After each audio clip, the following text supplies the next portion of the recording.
అది ఆన్సర్ చెప్పారు. బట్ సత్యం గారు మీరేమంటారు? బీసీని మోసం చేస్తుంది ఎవరు? బీజేపీ, బీఆర్ఎస్ లేదా కాంగ్రెస్? రేవంత్ రెడ్డి వ్యాఖ్యల్ని ఎలా చూడాలి? అంటే బీజేపీ వితండవాదం చేస్తుంది, బీసీలని ఎదగనీయకుండా అంటూ మాట్లాడుతున్నారు. ఒక పక్కేమో కోర్టు గడువు దగ్గరకు వచ్చేస్తుంది సెప్టెంబర్కి. సో ఏ విధంగా ముందుకు వెళ్ళేటువంటి అవకాశం ఉంది? సాధ్యాలు ఏంటి? సత్యం గారు, ఫైనల్ గా మీ కామెంట్. ఇప్పుడు వ్యక్తిగత విమర్శలు, తర్వాత రాజకీయ పార్టీల విమర్శలు, మెరిట్స్ డిమెరిట్స్ ఇవన్నీ పక్కకు పెట్టేస్తే ఇవాళ పంపినటువంటి బిల్లులో ముస్లిం రిజర్వేషన్లు, హిందూ రిజర్వేషన్లు కాకుండా క్యాస్ట్లకే అది అప్లై అవుతాయి. ఆ మతం ఏ మతమైనా చెందొచ్చు. సహజంగానే నేను ఒక క్యాస్ట్, నన్ను హిందూ అంటారు, ఇంకో క్యాస్ట్ ముస్లిం అంటారు. కానీ మత ప్రాతిపదిక కాదు ఈ బిల్లు పాస్ కాలేదు. క్యాస్ట్ లైన్స్నే బిల్లు పాస్ అయింది. ఇది ఒక అంశం. రెండవది, అందరూ కూడా ఇటువంటి సింపతీసే చూపెడతారు, కానీ ఆచరణకు వచ్చే వరకల్లా అది అమలు కాకుండా చేస్తారు. ఎగ్జాంపుల్, విపి సింగ్ 40 ఏళ్ల తర్వాత అమలు చేసిండు. అమలు చేస్తే విపి సింగ్ ప్రభుత్వాన్ని గొలగొట్టారు. దేశం ఆనాటికి 94 నాటికి 44 ఏళ్లుగా మేమే ఉద్ధరించేదని ప్రతి పార్టీ చెప్పింది, పేదలను ఉద్ధరించేదని. ఆయన ధైర్యం చేసి అమలు చేస్తే కూలగొట్టారు. మరి ఇట్లా ఆచరణకు వచ్చే వరకల్లా ఇగో ఇటువంటివి బయటపడుతున్నాయి. ఇవాళ ఉన్నటువంటి పరిస్థితుల్లో ఇవాళ ఆమోదించి బయటకు పంపితే దాంట్లో ఉన్న లోపాలు ఏమిటో రిజెక్ట్ చేస్తే మళ్ళీ కరెక్షన్ చేసుకోవాలి. తర్వాత బీజేపీ చేయాల్సిన సహకారం ఏంటంటే, ఏదైనా 9th షెడ్యూల్లో చేర్చగలుగుతుందా, తమిళనాడులో ఏ లైన్స్లో చేర్చిందో ఆ లైన్స్లో చేర్చగలుగుతుందా, చేర్చడానికి అడ్డంకులు ఏమిటి చర్చించి ఆ నిర్ణయం తీసుకుంటే ఉపయోగపడుతుంది. కాబట్టి ఈ విమర్శలు, చరిత్రలు ఇవన్నీ వస్తాయి. ఆచరణకు వచ్చే వరకల్లా ఆ విధమైనటువంటి సంఘటనలు జరుగుతున్నాయి. అటువంటి సంఘటనలు జరగకుండా తర్వాత ఒకరినొకరు ఎవరికి పేరు వస్తుందో ఎవరికి పేరు రాదనేటువంటి ఇన్హిబిషన్స్ వదిలేసి ఇవాళ దాన్ని ఒక చట్ట రూపంలో, ఇది దేశవ్యాప్తంగా అప్లై అయ్యేటువంటి చట్టం కాదు, లేకపోతే మరొకటి కాదు, ఇది తెలంగాణకు సంబంధించినటువంటిది.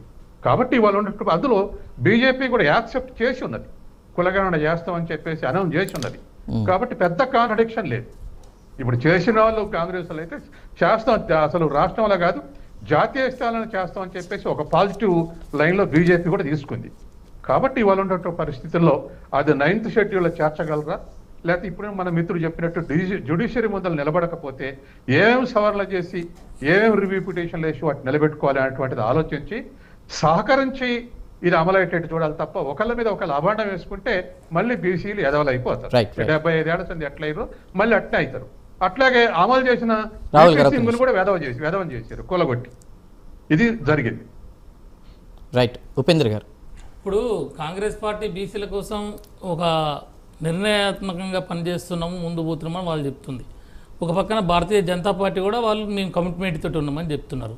ఇప్పుడు మన మిత్రుడు చెప్పినట్టు మన భారత రాజ్యాంగంలో విద్యాపరంగా, సామాజిక పరంగా మాత్రమే రిజర్వేషన్లు ఉన్నాయని చెప్పినారు. అది మనం యాక్సెప్ట్ చేయవలసిందే.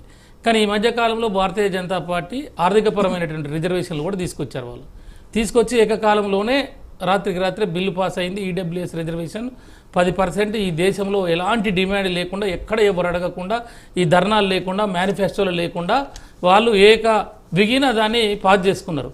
కాబట్టి ఇప్పుడు వాళ్ళకు కూడా సువర్ణ అవకాశం వచ్చింది.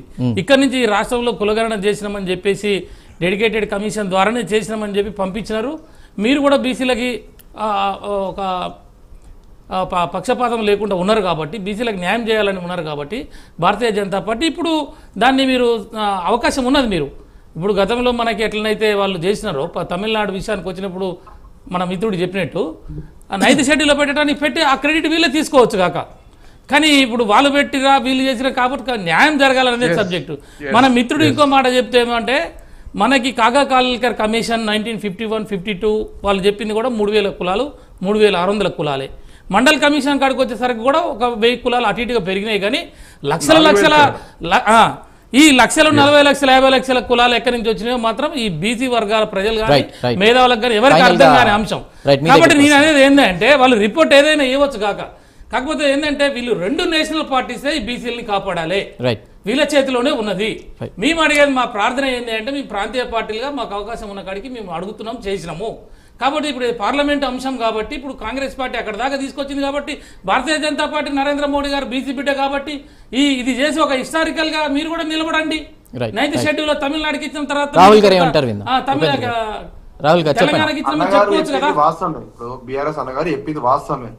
ప్రధానమంత్రి గారు మేము గట్టిగా పార్లమెంట్ లో లీడర్ ఆఫ్ అపోజిషన్ గారు వాదిస్తారు, దీనికి మద్దతు పలకమని చెప్పి మేము కోరుతున్నాం మొదటి నుంచి వెళ్ళి. ఇక ఇందులో క్రిస్టియన్ లేరా అన్నగారు, బీజేపీ అన్నగారు ముస్లిం లేరా అంటే ప్రతి ఒక్కరికి భారతదేశం మీద పుట్టిన ప్రతి ఒక్కరికి మనము బాయ్ బాయ్ అనుకుంటా తిరిగినాం, అన్నదమ్ములు లెక్కున్నాం. ముస్లింలనైనా హిందువులమైనా మనం ఎన్నడూ మత సిద్ధాంతం ఉండదు. కానీ బీజేపీ పార్టీకి మాత్రం ఇగనైనా మత సిద్ధాంతం కంక్లూడ్ చేయండి రాహుల్ గారు, ఒక్క నిమిషం కంక్లూడ్ చేయండి ప్లీజ్. అమర్నాథ్ గారు సమయం లేదు, కంక్లూడ్ చేయండి ఒక్క మాటలో. ఒక్క నిమిషం రాహుల్ గారు please. Give me 1 minute, not more than that. ఇప్పుడు తమిళనాడు ఎగ్జాంపుల్ వచ్చింది కాబట్టి తమిళనాడు గురించి నేను చెప్పాలి. తమిళనాడులో వాళ్ళు రిజర్వేషన్స్ ఏ విధంగా చేస్తున్నారంటే ఓబీసీస్ 26.5%, ఎంబీసీస్ 13%, డీనోటిఫైడ్ ట్రైబ్స్ అంటే మనం తెలంగాణలో డీనోటిఫైడ్ ట్రైబ్స్ అంటారు, అక్కడ డీనోటిఫైడ్ కమ్యూనిటీస్ అంటారు. Denotified communities 7%. అంటే వాళ్ళు ఉపవర్గీకరణ చేసిన తర్వాతనే అమలు చేశారు.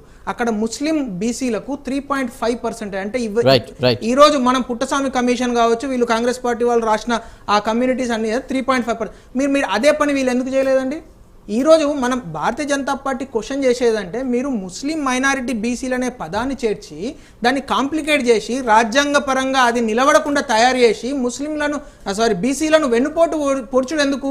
మీకు నిజంగా చిత్తశుద్ధి ఉంటే సాధ్యాలు లేకుండా ముందుకెళ్తుందని చెప్తున్నారు. తప్పే కదా సార్. ఇప్పుడు మీరు రాజ్యాంగ విరుద్ధంగా మొత్తం ప్యాకేజింగ్ ఇప్పుడు నేను రాసుడే తప్పు రాసేసి మీరు మార్కులు వేయండి అంటే ఎట్లా వేస్తారు సార్? చూద్దాం అమర్నాథ్ గారు మాత్రమే పెట్టారు వాళ్ళు.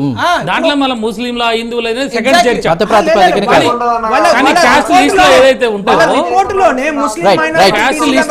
క్షమించాలి, సమయం లేదు. అమర్నాథ్ సారంగల్ గారు థ్యాంక్ యూ, బీజేపీ రాష్ట్ర అధికార ప్రతినిధి.